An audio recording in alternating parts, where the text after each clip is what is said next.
Bonjour tout le monde. Je vais vous inviter à prendre place pour le début de cette annonce.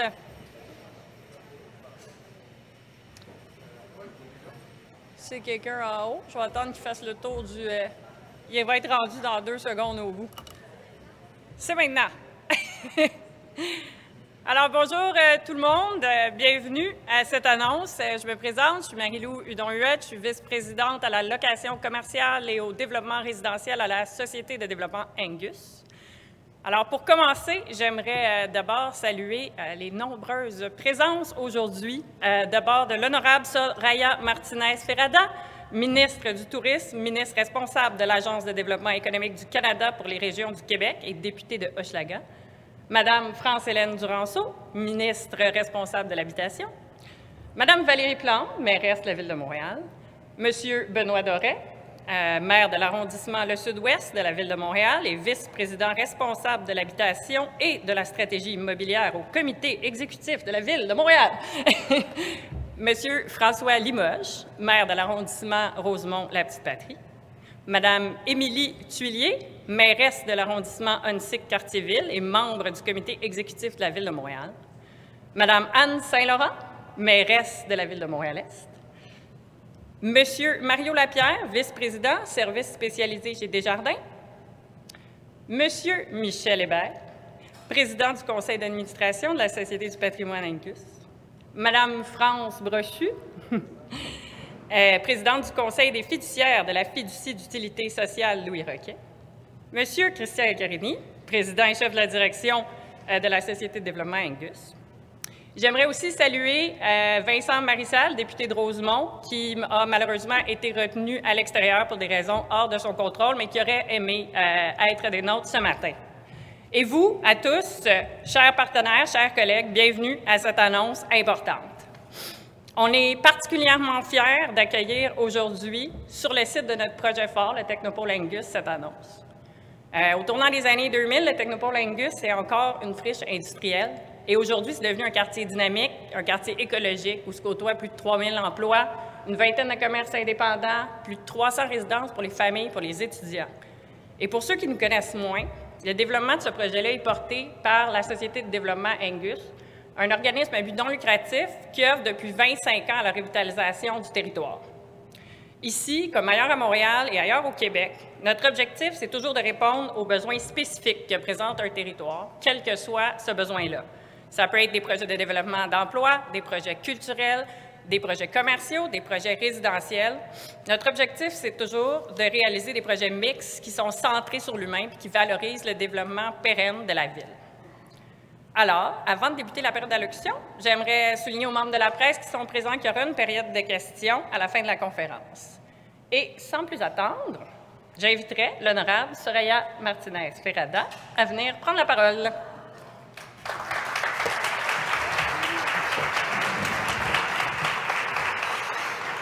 Alors, bonjour tout le monde. Merci, Marie-Lou, pour cette introduction. Permettez-moi tout d'abord de souligner que nous sommes réunis sur le territoire non cédé des Kanien'kehá:ka.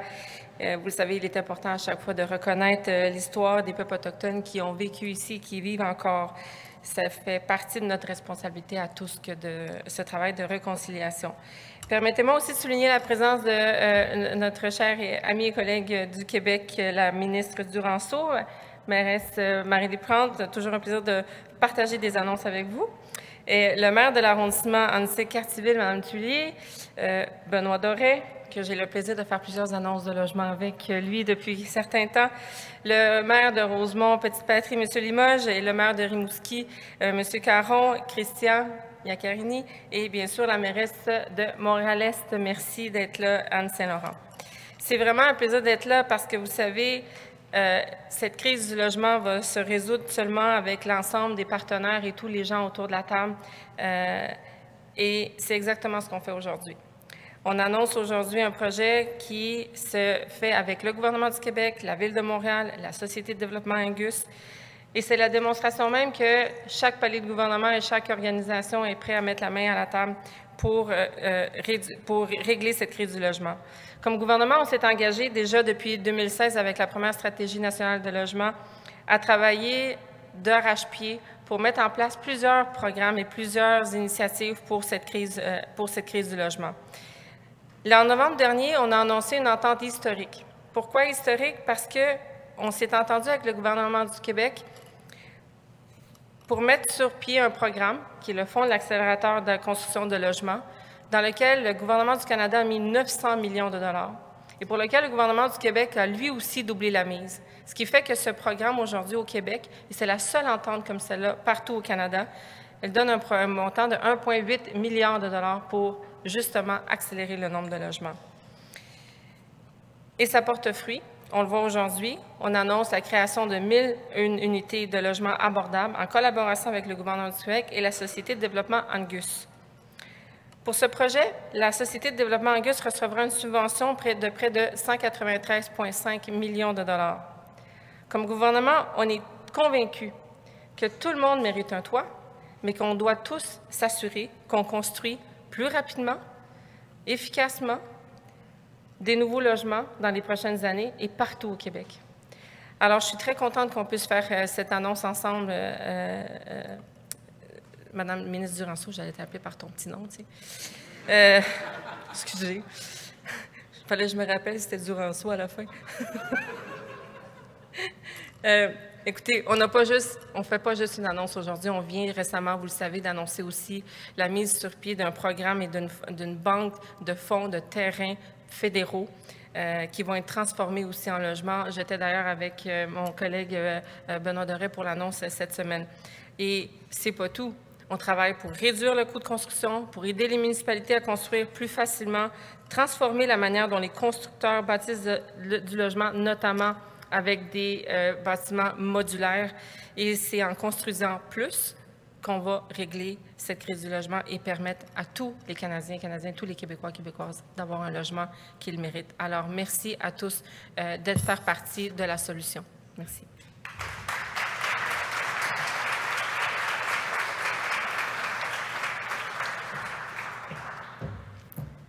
Bonjour, Madame.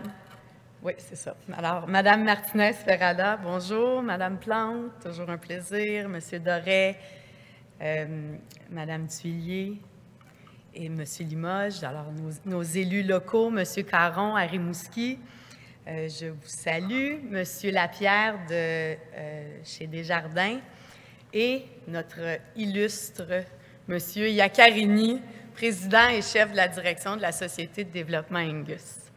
Alors, merci à tous de vous être déplacés en grand nombre. Encore une fois, aujourd'hui, c'est vraiment une belle annonce, puis je vous explique pourquoi. Alors, qu'est-ce qu'on fait pour construire plus de logements abordables, puis pour accélérer la cadence? Bien, la réponse, c'est qu'on s'associe avec des partenaires solides. Comme partenaire solide, la Société d'habitation du Québec a déjà le Fonds de solidarité FTQ, Desjardins, Fonds d'action. On a aussi noué une entente inédite avec Mission Unité Aînée pour créer des logements sociaux pour personnes âgées autonomes. Je le répète sans cesse, il faut multiplier les solutions pour répondre aux grands besoins en logement. C'est pourquoi aujourd'hui, je suis fière d'annoncer qu'on ajoute une solution qui est complémentaire, par ailleurs, au programme d'habitation abordable Québec. Alors, je vous explique. C'est une voie rapide pour les entreprises et les organismes qui sont solides, qui sont reconnus pour leur efficience, qui sont reconnus pour être capables de livrer des logements de qualité, en quantité, dans un court délai, dans le respect des budgets. Donc, la Société d'habitation du Québec va accorder le statut de développeur qualifié aux entreprises, aux organismes qui vont avoir démontré leur expérience, selon une grille d'évaluation bien rigoureuse, donc vont avoir démontré leur expérience, vont avoir un bilan financier qui est solide. La qualité de leur construction passée va parler d'elle-même, leur capacité à faire sortir des projets de terre rapidement. Alors, c'est une initiative qui vise les mêmes objectifs que notre partenariat avec Mission Unité Aînée, c'est-à-dire de faire affaire avec des organismes possédant une expertise reconnue en habitation. Des organismes qui contrôlent pour nous, c'est contrôler le risque en s'assurant de la santé financière de l'organisme et de sa capacité de réaliser des projets. C'est aussi assurer la viabilité financière des projets à long terme et c'est réaliser des économies d'échelle en accordant un grand nombre d'unités à un même développeur. Alors concrètement, c'est un allègement administratif, une sorte de préqualification, mais ça marque aussi un changement de mentalité. Construire du logement, ça prend une expertise, ça vient avec des risques, puis un développeur qualifié, bien, il vient nous rassurer sur sa capacité à gérer ces risques-là et on veut lui paver une voie un peu plus rapide, justement, compte tenu de ce contexte-là. Alors, dans le but d'agir le plus rapidement possible, la Société d'habitation du Québec a déjà commencé à identifier qui seraient vraisemblablement les développeurs qualifiés au cours des dernières semaines. Alors, aujourd'hui, je peux vous présenter le premier organisme à recevoir le statut de développeur qualifié, et il s'agit de la Société de développement Angus.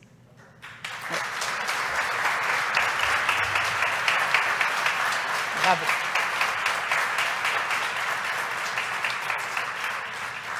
Alors, la Société de développement Angus, c'est un OBNL, un organisme à but non lucratif. C'est une véritable entreprise d'économie sociale. On sait qu'Angus s'est grandement illustré dans le domaine du développement immobilier. De manière avant-gardiste, Angus a donné naissance à tout un quartier où on se trouve d'ailleurs aujourd'hui. Alors, en vertu d'une entente avec la Société d'habitation du Québec, le groupe créera rapidement 1001 nouveaux logements abordables.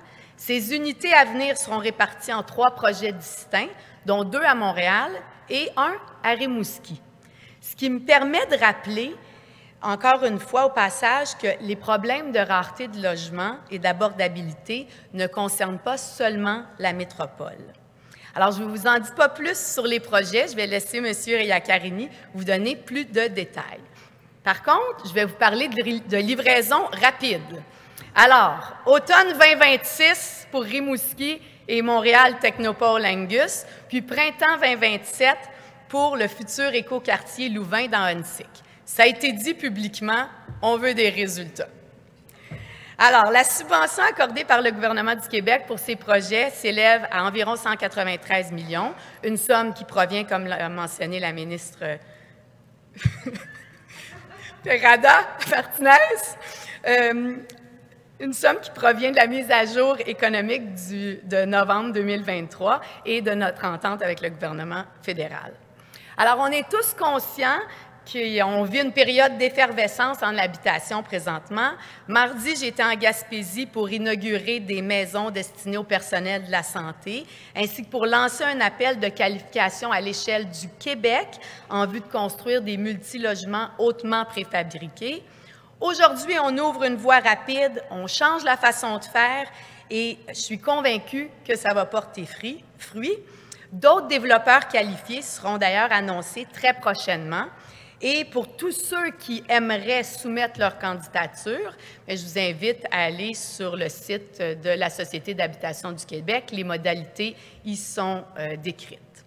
En conclusion, je tiens à souligner que ces nouveaux partenariats novateurs vont contribuer à augmenter l'offre de logement et à atteindre notre objectif principal, c'est-à-dire aussi d'accélérer les livraisons de logements sociaux et abordables partout au Québec.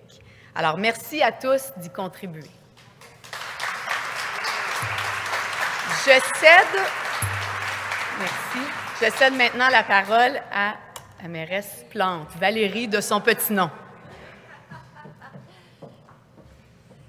Bien, vous me permettrez, moi, de dire France-Hélène et Soraya, parce qu'on se parle souvent, on se voit souvent, mais bien sûr, je vous voilà bien saluer avec vos fonctions respectives. Puis je tiens vraiment à saluer tout le monde qui est ici. D'ailleurs, je salue le maire de Rosemont-la-Petite-Patrie. On est dans cet arrondissement. Évidemment, on est sur un site exceptionnel qui est celui de la Société de développement Angus. On est dans un quartier comme on les aime. Donc, bien sûr, Christian, c'est un plaisir de te retrouver, mais je sais que tu es bien entouré de ta gang, conseil d'administration, toutes celles et ceux qui, beaucoup de monde qui travaille à la Société de développement Angus. Donc, bonjour à tous et toutes.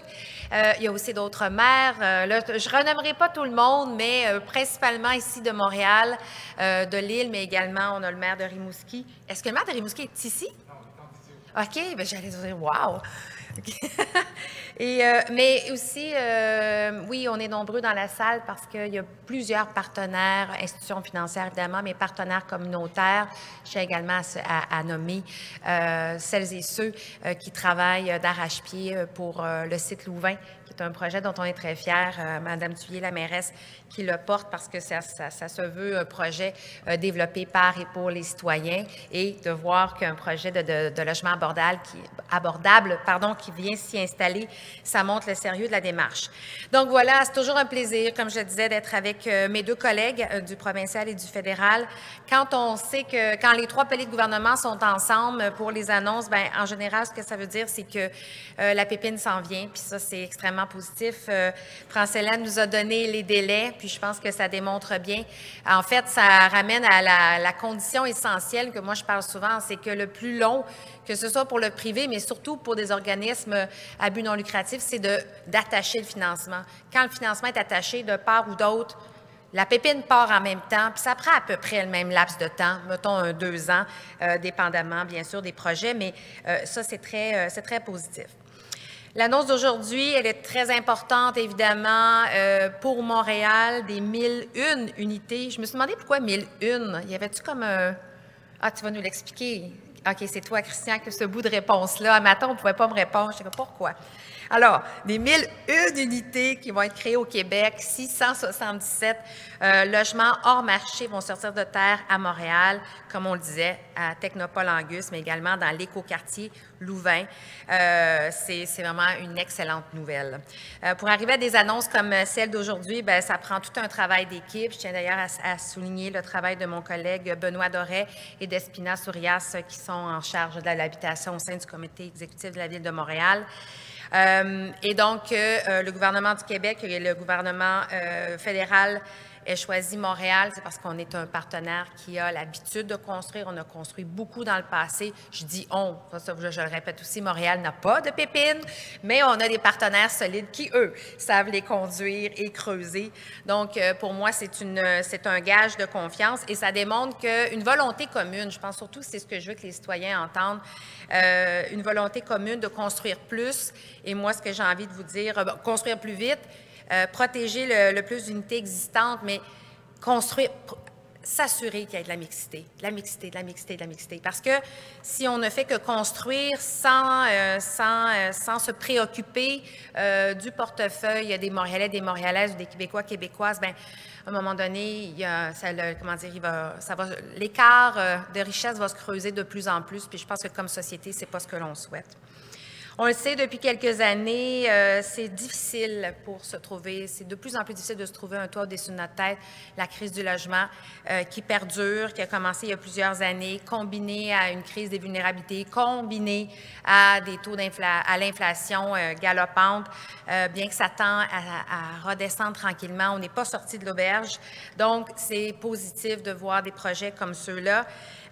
Quand on dit que c'est difficile de plus en plus pour les gens de se loger, bien, je pense que c'est important de se rappeler de qui on parle, parce qu'il y a peut-être quelques années, on pouvait se dire, bien, c'est telle catégorie de personnes qui n'arrivent plus à se loger, mais maintenant, c'est beaucoup plus diversifié.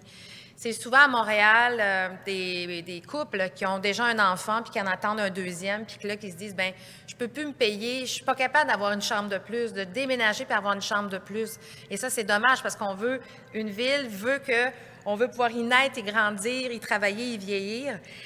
Donc ça, c'est le genre de personnes qui pourraient profiter d'un projet comme celui-ci. Je pense, entre autres, à des travailleurs, souvent au salaire minimum, qui ont de la misère à arriver et qui vont parfois devoir choisir de quitter leur chez-soi.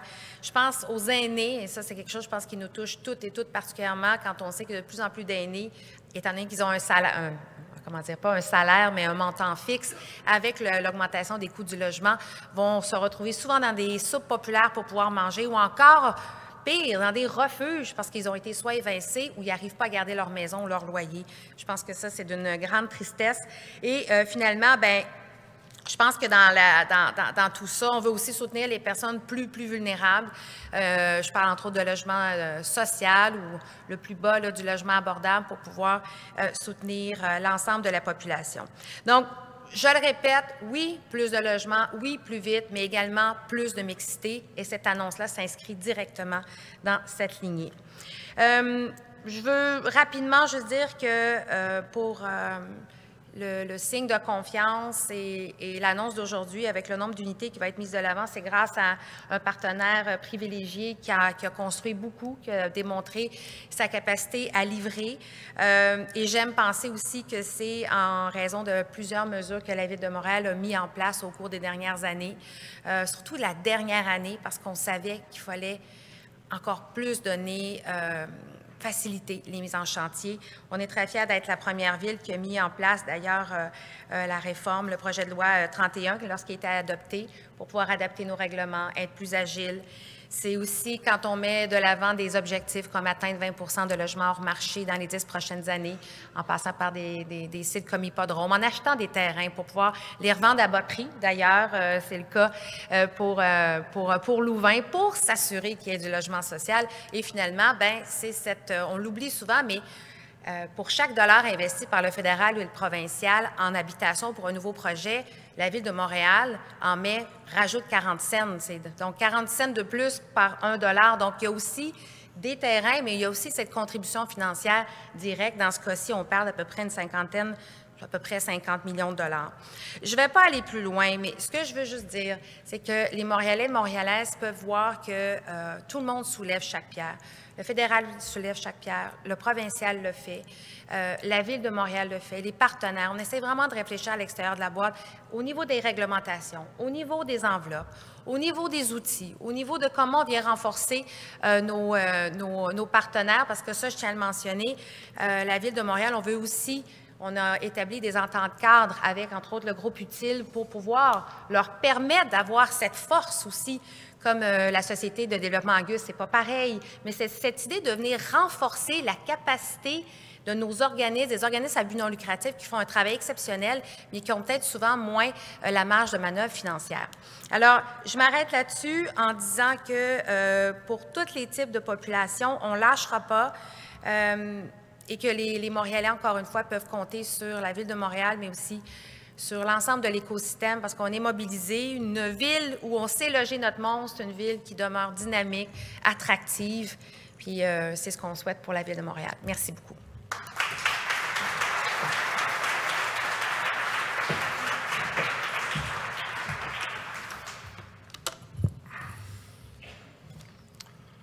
Madame la ministre Soraya Martinez-Ferrada, Madame la ministre France-Hélène Duranceau, Madame la mairesse de Montréal Valérie Plante, chers invités, collègues et amis, je vais skipper les noms de tout le monde.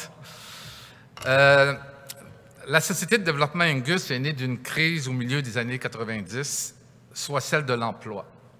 Le projet du Technopôle Angus est issu d'une mobilisation citoyenne face à cette crise et en est une réponse, certes modeste, face à l'ampleur de la crise qui prévalait, mais tout de même une réponse. Aujourd'hui, quand on vient au Technopôle, on voit des entreprises, commerces, travailleuses et travailleurs, des résidents et résidentes.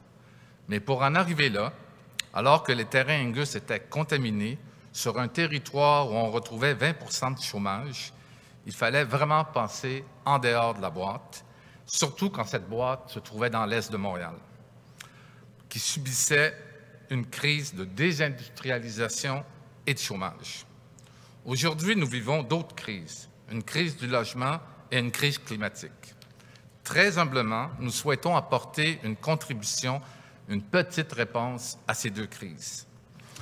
Pour faire face à la crise du logement que nous vivons actuellement ici au Québec, comme partout en Occident, et dont les causes sont multiples, il fallait aussi penser en dehors de la boîte. C'est une phrase que l'on entend souvent, penser en dehors de la boîte. Cela se dit bien et cela paraît bien. Mais diantre que cela n'est pas facile. Ce n'est pas facile parce que cela veut dire proposer des solutions sans être certain qu'elles vont fonctionner. Tout ce que l'on sait, c'est que le statu quo ne peut pas perdurer. La ministre responsable de l'Habitation a fait ce diagnostic rapidement quand elle a pris ses fonctions. C'est évident que face à la crise de l'ampleur que nous vivions, il fallait faire les choses autrement. Mais comment? Oui, en pensant en dehors de la boîte. Mais cela implique de bousculer les façons de faire, de bousculer l'écosystème avec toutes les résistances que l'on peut qualifier de normales, tout en n'étant pas certain que tout va fonctionner dès le jour 1. Changer la façon de faire pour pouvoir offrir aux Québécois et Québécoises des logements abordables, mais aussi de qualité, qui font qu'ils ne choisiront pas ces logements uniquement pour une question du coût du loyer mensuel, mais aussi parce que ce sera agréable d'y vivre. Penser en dehors de la boîte veut dire qu'au lieu de développer un programme bien normé et confortable à gérer, souvent au détriment des résultats par ailleurs, on innove et on s'ajuste au fur et à mesure. Je tiens vraiment à dire à Mme la ministre Duranceau toute mon admiration pour le travail qu'elle a effectué, et ce, dans des conditions souvent difficiles, voire ingrates, pour faire en sorte que différentes solutions soient possibles pour répondre à cette crise. Pas une solution, mais des solutions, pas un modèle, mais des modèles. C'est cela que nous avons proposé à la Société d'habitation du Québec. Un modèle qui permettrait de développer des logements de qualité, adaptés au changement climatique, et ce, dans 3 lieux différents, presque de façon simultanée. France-Hélène, merci. Madame la ministre Martinez, ouf, pas facile de t'appeler autrement que Soraya. Ça fait longtemps que je te connais et tout le monde t'appelle Soraya. Et quand en plus nous avons un problème, c'est toujours cette phrase qui vient, « Je vais appeler Soraya ». Soraya, nous sommes très conscients que la moitié de l'argent aujourd'hui annoncé provient du gouvernement canadien.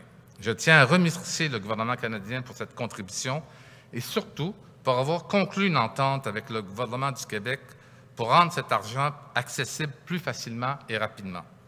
Je sais que les 2 ministres responsables du logement ont travaillé fort pour en arriver à une entente Québec-Canada. Les résultats sont au rendez-vous. Madame la mairesse Valérie, je connais l'engagement de la Ville de Montréal et ton engagement personnel face à la crise du logement. J'ai fait partie du groupe de travail Montréal Chantier abordable et j'étais à même de constater cette volonté de sortir des sentiers battus. Avec Benoît Doré et l'équipe du service d'habitation, nous sommes déjà au travail pour faire en sorte que ces projets soient des réussites à tout point de vue. Le premier projet que nous développons est ici sur le site du Technopôle. Les 350 logements locatifs abordables que nous allons développer s'ajouteront aux logements sociaux qui sont présentement en construction avec le groupe Loggia et Bâtir son quartier, aux logements étudiants qui ont été développés par le groupe Utile et aux condos abordables et aux condos prix du marché. Valérie, tu parlais de mixité, le tout dans un écoquartier. Quand on parle de mixité, voici un exemple assez unique au Québec. Soulignons la grande collaboration de l'arrondissement, je salue François Limoges, pour qu'ensemble, nous réussissions l'ensemble de ces projets. Le deuxième lieu à Montréal où nous allons développer 325 logements est dans Huntsic, plus précisément dans ce qu'on appelle le projet Louvain ou l'écoquartier Louvain. Ce projet, né et porté par une communauté depuis plus de 10 ans, est sur la voie de démarrer. La SDA est fière de participer à ce grand projet et d'en être un petit peu l'élément déclencheur. Il y a aujourd'hui dans la salle la mairesse de l'arrondissement d'Huntsic-Cartierville, Émilie Tullier, que je salue, ainsi que les membres du conseil d'administration de la Société de développement économique Louvain, que je salue également. Merci de nous donner la possibilité de contribuer à la réalisation de ce magnifique projet. L'annonce d'aujourd'hui se fait à Montréal, mais une partie de notre cœur est à Rimouski ce matin. Encore une fois, c'est une histoire de rencontres, de personnes qui font que nous allons construire 324 logements à Rimouski, d'où le 1001. Nous y avons trouvé une députée ministre, Maïté Blanchette-Vézina, et un maire, M. Guy Caron, 2 personnes audacieuses, dynamiques, ainsi qu'une équipe volontariste, de même qu'un milieu communautaire accueillant. Soyez assurés que nous allons faire de ce projet quelque chose d'exemplaire. On ne construit pas sur le bord du majestueux fleuve Saint-Laurent comme si nous étions sur le bord d'une autoroute. Nous serons fiers de ce que nous allons développer ensemble pour offrir aux citoyennes et aux citoyens de Rimouski du logement abordable et de qualité. Je désire souligner la collaboration que nous avons eue avec la Société d'habitation du Québec. Nous y avons trouvé de la grande rigueur, ce qui est réconfortant quand on sait que c'est de l'argent des contribuables dont on parle aussi, et en même temps une grande ouverture et souplesse pour en arriver à une entente. Je remercie vraiment Mme Chantal Dion ainsi que M. Jean-Pascal Bernier, Sébastien Durand, Marc-André Simard, Nicolas Brazeau et l'artisan financier M. Emilio José Lopez Morantes. Je tiens aussi à souligner la collaboration du service de l'habitation de la Ville de Montréal, principalement Mme Clotilde Tarditi et M. Martin Alain. J'aurais aimé ça avoir de l'eau. Je ne peux m'empêcher de saluer... Non, ça va. Je ne peux m'empêcher de saluer très chaleureusement notre partenaire financier depuis plus de 30 ans, en l'occurrence la Caisse d'économie solidaire Desjardins, ainsi que l'équipe du guichet unique en matière de logement abordable. Que les Marc Picard, Dave McNicol, Yannick Laviolette, mais surtout Mme Suzanne-Hélène Bossé reçoivent ici nos sincères amitiés. Aujourd'hui, c'est encore moi qui est sur la scène, mais il y a une organisation composée d'un conseil d'administration et d'une équipe de travail. Quand nous sommes arrivés au conseil d'administration avec l'idée de proposer que la SDA construise 1000 logements abordables, la première réaction des membres du CA a été « Pardon? Avons-nous bien compris? 1000 logements? » Nous avons démontré aux membres du conseil que nous étions capables organisationnellement de les développer et ce, sans perdre nos valeurs et notre ADN. Une fois cette démonstration faite, c'est avec enthousiasme que le Conseil a donné son approbation. Puis-je vous dire que c'est très réconfortant et rassurant d'avoir un conseil d'administration qui fait preuve d'autant de rigueur que d'audace. Sincèrement, je vous salue. Permettez-moi aussi de souligner le travail exemplaire de notre équipe de travail. En premier lieu, un gros merci à Annie, André et François qui ont travaillé pendant 1 an avec l'équipe de la SHQ pour en arriver à une entente. Depuis, toute l'équipe est mobilisée, sois-en sûr, France-Hélène, pour livrer ces 3 projets. Déjà, 2 équipes de professionnels, architectes, ingénieurs, architectes du paysage et entrepreneurs, sont à l'œuvre sur les projets Angus à Rimouski. Dans les prochains jours, une 3e équipe se mettra au travail pour le projet de l'écoquartier Louvain. Chers amis, soyez assurés que le groupe Angus va se montrer à la hauteur de la confiance que les gouvernements et nos partenaires nous ont accordée afin de se livrer ces 1001 logements. Merci à tout le monde.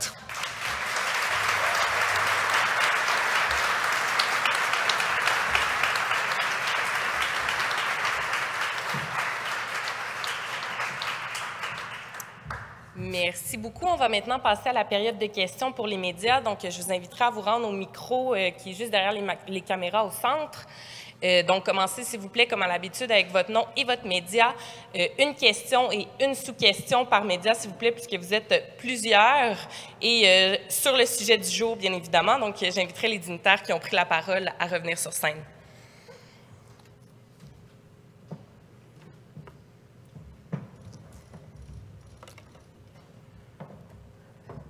Alors, bonjour, Jean-François Poudrier de Nouveau Info. Ma question est pour Mme Duranceau. Pouvez-vous nous expliquer qu'est-ce que ça va prendre vraiment pour obtenir le statut là, de développeur qualifié? Oui, on est un peu loin. OK.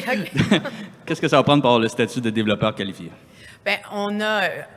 D'une part, là, on peut se rendre sur le site de la Société d'habitation du Québec. Je pense que c'est déjà en ligne. Il va y avoir une grille de sélection qui va faire foi de la capacité de l'organisme à livrer du logement dans des délais qui sont raisonnables, à l'intérieur des coûts. Donc, ça va être l'expérience passée qui va parler.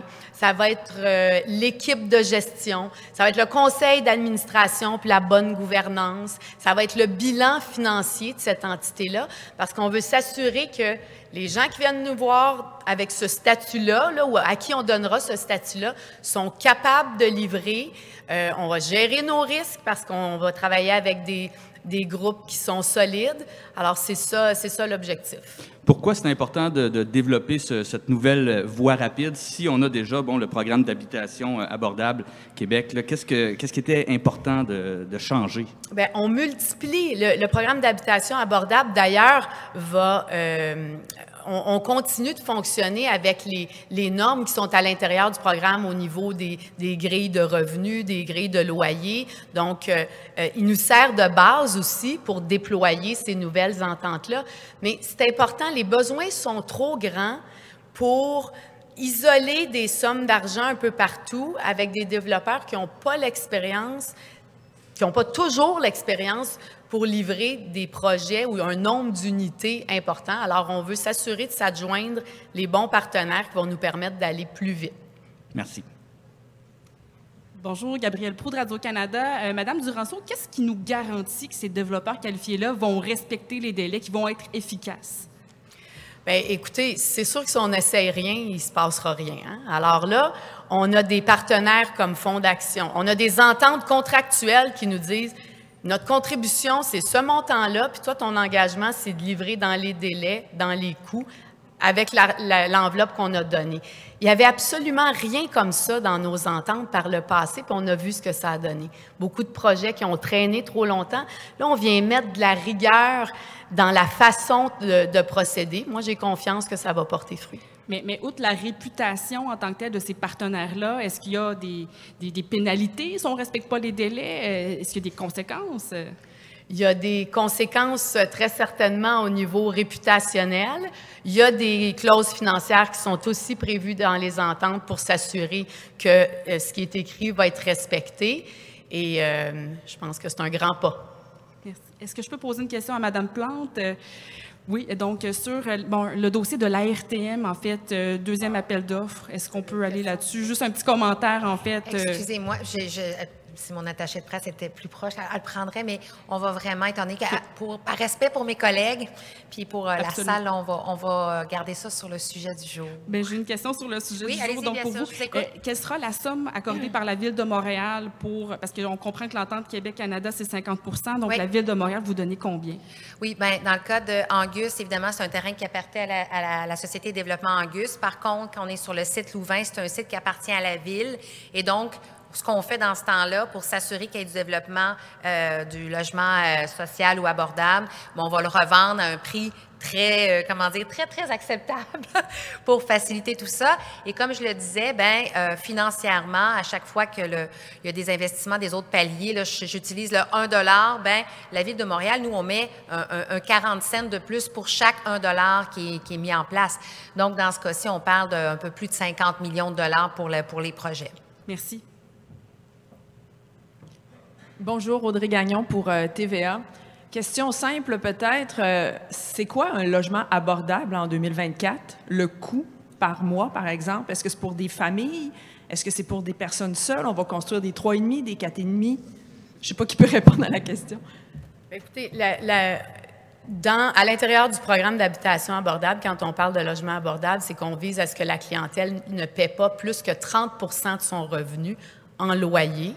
Et à l'intérieur du programme, il est prévu que les loyers doivent être à 90 % du loyer médian. Donc c'est des loyers qui sont en bas du marché. Alors, si on parle... vous savez, c'est une question où chaque type de logement, si on construit des 3,5, des 4,5, des 5,5, ça ne sera pas les mêmes loyers. Mais qu'est-ce qui sera construit, justement? Est-ce qu'il y aura plus de 3,5? Est-ce qu'il y aura des logements pour des familles? Parce que c'est souvent ça, les besoins aussi avec des grandes familles. Tout à fait, tout à fait.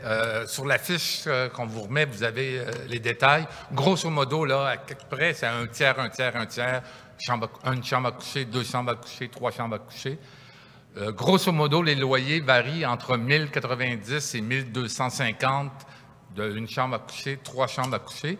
Et pour arriver à sortir des logements à ce prix-là, ça prend 193 000 $ du gouvernement canadien et québécois et 50 000 $ à peu près de la Ville de Montréal, 25 000 $. Oui, non, mais je parle par unité, par report. Pour arriver à des logements à ces prix-là, ça prend autant d'argent public pour y arriver. Donc, on loue entre 1080, 1090 à 1 200, dépendant du nombre de chambres à coucher. Et il y a une grille de revenus pour avoir accès à ces logements-là. Quelqu'un qui gagne 150 000, il ne pourra pas louer un logement à 1 200, là, il ne sera pas admissible. Donc, il y a des loyers et des grilles de revenus admissibles. Et les revenus admissibles, c'est en fonction du nombre de personnes dans les ménages. Donc, et on fait du 3 chambres à coucher. On en a fait beaucoup sur Angus. On est sur un site qui vise à accueillir des familles. Donc, on est très conscient de ça. Merci. Petite question aussi peut-être pendant que vous êtes au micro pour mes collègues de Rimouski sur le projet de Rimouski. Est-ce que vous avez déjà une idée à quoi ça va ressembler? Oui, on a une idée à quoi ça va ressembler. Je peux juste vous dire que ça va être beau. C'est un terrain qui est sur le bord du fleuve Saint-Laurent, là, qui est carrément sur le bord du fleuve. On parle de 324 unités en deux bâtiments, si on veut, une place publique à l'intérieur. Ça va être un beau projet qu'on travaille à Rimouski. On est en ce moment en train de, tant pour Rimouski que pour Angus, les professionnels sont à l'œuvre en ce moment pour faire les plans pour démarrer la construction dans quelques mois. C'est prévu pour quand? Bien, le début de la construction, début à automne 2024, pour une livraison automne 2026, comme on a dit, puis on s'est engagé à livrer, donc on va le livrer. Merci. Merci. Thomas Mercier pour Cogeco Nouvelles. Je me demandais, c'est quoi les critères pour être éligible? Est-ce qu'un promoteur doit construire un minimum de logements pour être éligible à cette voie rapide? Comme j'ai mentionné tantôt, c'est un ensemble de critères. Il va y avoir une grille, puis on va regarder l'expérience du promoteur. Comment une expérience se définit? Combien tu as déjà construit de logements? Qui est autour de la table en termes de professionnels? Qui est autour de la table du conseil d'administration en termes de gouvernance? Qu'est-ce que le bilan, les états financiers ont l'air pour cet organisme-là? Donc, il faut démontrer une expertise en construction, une solidité financière, puis une rigueur au niveau de la gouvernance, la capacité d'exécution et aussi la capacité de maintenir ce projet-là dans le temps.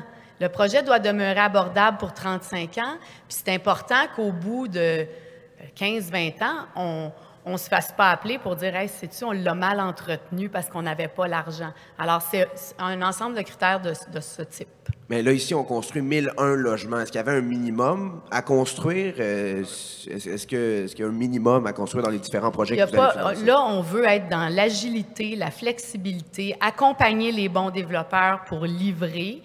Donc, évidemment, il y a un objectif d'économie d'échelle. Donc, si on donne beaucoup d'unités à un développeur, on s'attend à ce qu'il soit performant avec l'enveloppe qu'on lui a donnée. Il n'y a pas un minimum, il n'y a pas un maximum non plus. OK, merci. Bonjour, Philippe Lessard de la presse. C'est une question pour Mme Duranceau. Vous avez dit on change la façon de faire. Beaucoup de projets ont traîné trop longtemps. Parlez-nous un peu, est-ce que premièrement c'est un constat d'échec des programmes déjà en place? Et parlez-nous des problèmes des programmes déjà en place. Pourquoi ça ne fonctionnait pas? Pourquoi on a besoin de changer la façon de faire, comme vous le dites? Bien, je le dis depuis que je suis arrivée en poste. Il faut faire les choses différemment. Le constat, puis M. Iacarini en a parlé, le constat, c'est que quand tu n'as pas de délai, tu n'as pas de budget, puis qu'il n'y a pas de date pour livrer, bien, ça prend du temps. C'était ça, historiquement, l'habitation au Québec. Pour différentes raisons, là, puis je ne lance pas la pierre à personne, mais là, clairement, il fallait faire les choses différemment. Notre programme d'habitation abordable, qui est le nouveau programme, impose des délais. Il faut livrer, il faut être en chantier après 12 mois, possibilité de prolongation de 6 mois. Les dossiers sont suivis aux 2 semaines pour être sûr que les choses avancent. Donc, ça, c'est le programme d'habitation abordable. Mission Unité Aînée avec la Fondation Luc Maurice est venue nous proposer une autre approche de répéter le même modèle, 10 bâtiments, 100 logements dans 10 villes. Bonne solution, on adhère. Fonds d'action, Desjardins, Fonds de solidarité, des partenaires financiers qui viennent surveiller pour nous le développement des projets, qui viennent mettre de l'argent. C'est une autre bonne approche, on embarque. Puisque Société de développement Angus nous proposait, bien, on s'est rendu compte qu'il y en a probablement d'autres, puis on en a nommé, puis on va en nommer d'autres prochainement. Donc, des gens qui sont autosuffisants en quelque sorte dans l'exécution, qui sont capables de livrer et ça nous permet comme gouvernement de gérer nos risques puis de s'assurer que ce à quoi on s'attend, bien, il y a des paramètres qui vont être suivis. puis on est dans la rigueur puis l'efficacité. Donc, ce que je comprends, c'est que vous tassez un peu la paperasse puis vous prenez les choses en main vous-même, ou le gouvernement, en tout cas, prend les choses en main lui-même, y compris au niveau décisionnel. L'habitation, là, c'est sûr, c'est un enjeu humain, là. Mais les solutions, ils sont financières. C'est un pan de l'économie, l'habitation, l'immobilier. Il faut financer ça comme de l'immobilier. Il faut financer ça comme d'autres entreprises. Alors, c'est ça qu'on vient amener, là. C'est une logique qui est financière, je le sais, mais qui va nous donner l'efficacité puis l'agilité dont on a besoin, puis d'être en partenariat, puis d'évoluer avec le promoteur du projet, plutôt que d'être pris dans une grille fixe, puis bien là, attendre le papier, puis cocher les cases. Alors, on est ailleurs. Une petite question sur les terrains. Donc là, on avait parlé de Louvain plus tôt cette semaine pour les unités modulaires pour les personnes itinérantes. Là, on en reparle aujourd'hui pour un projet de 300 quelques logements qui n'est pas modulaire ni pour les personnes itinérantes. Qu'est-ce qui se passe avec Louvain? Et ici, là, le terrain appartient à la Société de développement Angus. Est-ce qu'il va être vendu à l'OBNL qui reçoit la subvention? Donc, sur les deux terrains montréalais. Je vais te laisser prendre le tien. Vas-y, je prendrai l'autre bout. Bien, on a créé une société, une autre OBNL, qui s'appelle la Société de patrimoine Angus résidentiel, et on va transférer le terrain dans cette société-là, tout simplement. OK. Parce que c'est cette société-là qui va être propriétaire de l'ensemble du parc locatif. Et pour ce qui est du site Louvain, donc c'est un site de la Ville de Montréal. Donc, on a une capacité de le développer et c'est pour ça, entre autres, qu'on est très fiers de pouvoir travailler avec la communauté locale pour le développer, pour que ça soit bien connecté. Disons qu'on est maître d'œuvre complètement, là, fait que c'est intéressant. Donc, on va pouvoir vendre à un coût très avantageux ce terrain-là à Angus, à la Société de développement Angus pour le développement de ce projet-là. Et quand on parlait des unités modulaires accompagnées, c'est important de dire que c'était un exemple. C'est pas sûr que ça va aller là-bas. C'était plutôt parce que les journalistes, avec raison, voulaient savoir ça pourrait être où un ensemble d'unités modulaires là, de 30 unités. Bon, on a dit, bien, par exemple, ça pourrait être un lieu comme Louvain, mais ça pourrait très bien être Hippodrome. Et entre vous et moi, des terrains, il y en a partout à travers la ville. Puis on espère vraiment, non seulement des terrains dans différents arrondissements, il y en a beaucoup, mais aussi les besoins pour les personnes en situation d'itinérance, les personnes qui sont prêtes à aller dans un logement, il y en a partout à travers la ville aussi. Donc, on va prendre le temps de regarder les différentes options. Sur l'approvisionnement en eau potable des citoyens de l'Est de Montréal, Mme Plante, est-ce que vous voulez... Comme j'ai dit à votre collègue, je pense que ça... Je n'ai pas répondu à votre collègue. Vous ne voulez pas commenter. Angela McKenzie, CTV. My question's for Madame Duranceau. If you wouldn't mind explaining in English again the way the Quebec government defines affordable housing, and in what ways are these particular units going to meet the criteria of affordable? Okay, so affordable housing, in our perspective, it's when someone pays not more than 30% of its income in terms of rent. So today, what we're announcing is two things. First of all, 1,000 units, 667 for Montreal, 324 for Rimouski of affordable housing. That we're going to be doing with Société de développement Angus.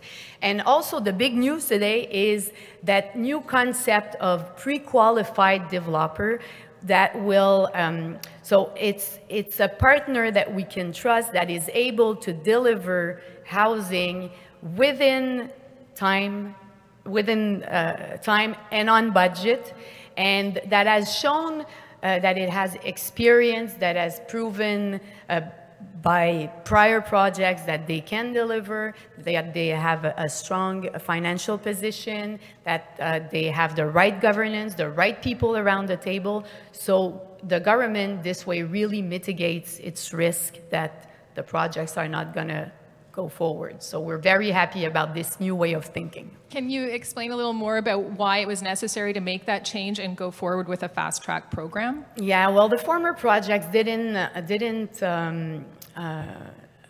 provide for strong or tight delays or budgets were always expendable, and we saw that like more than 15,000 units were stuck there without any hope of breaking ground. So we've solved that, but we want to have efficient programs, and we are multiplying the options. We're working with Desjardins, with Fonds d'Action, with Fonds de Solidarité.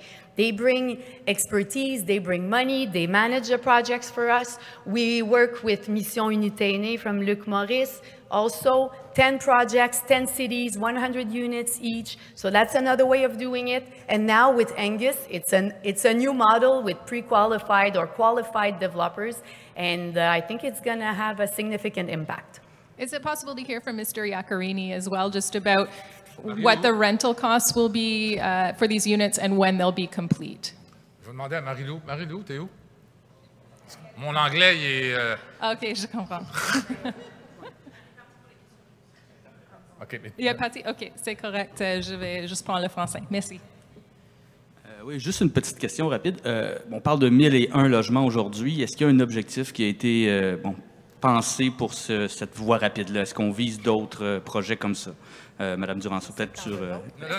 à long terme, combien on pense faire de projets? Monsieur Iaccarini est prêt pour d'autres. Ben non, il n'y a pas de limite. Évidemment, il va y avoir une limite budgétaire. Là, on travaille à l'intérieur de notre enveloppe de 8000 unités annoncées en novembre dernier.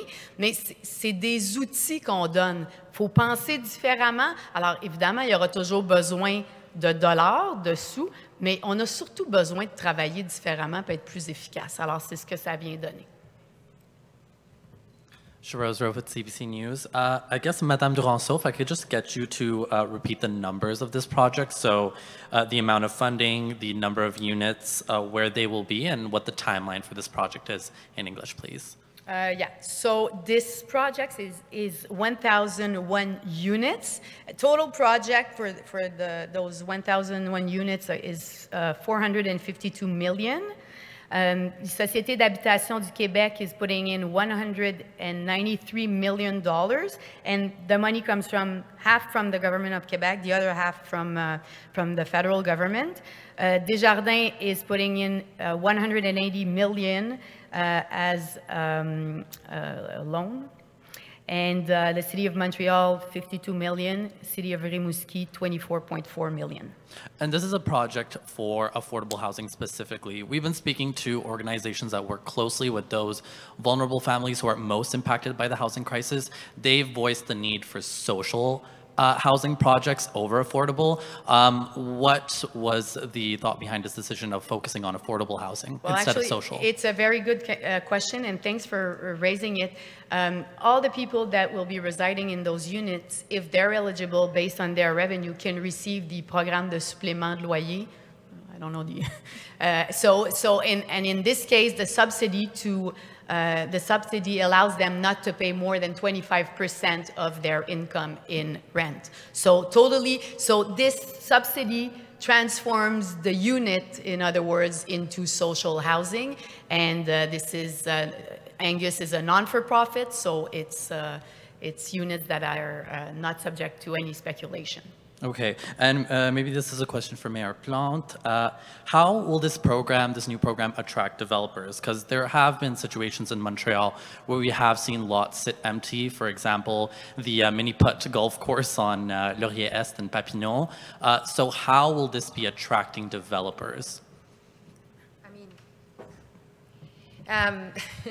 Because when you talk about very specific, piece of land, it's really, those are owned by people, and they decide if they want to develop or not. This is also, I cannot talk about that specific one. I think what's interesting here is that in Angus, La Société Développement Angus owns the place. And so it was a great way to do a partnership with both the federal and the provincial government.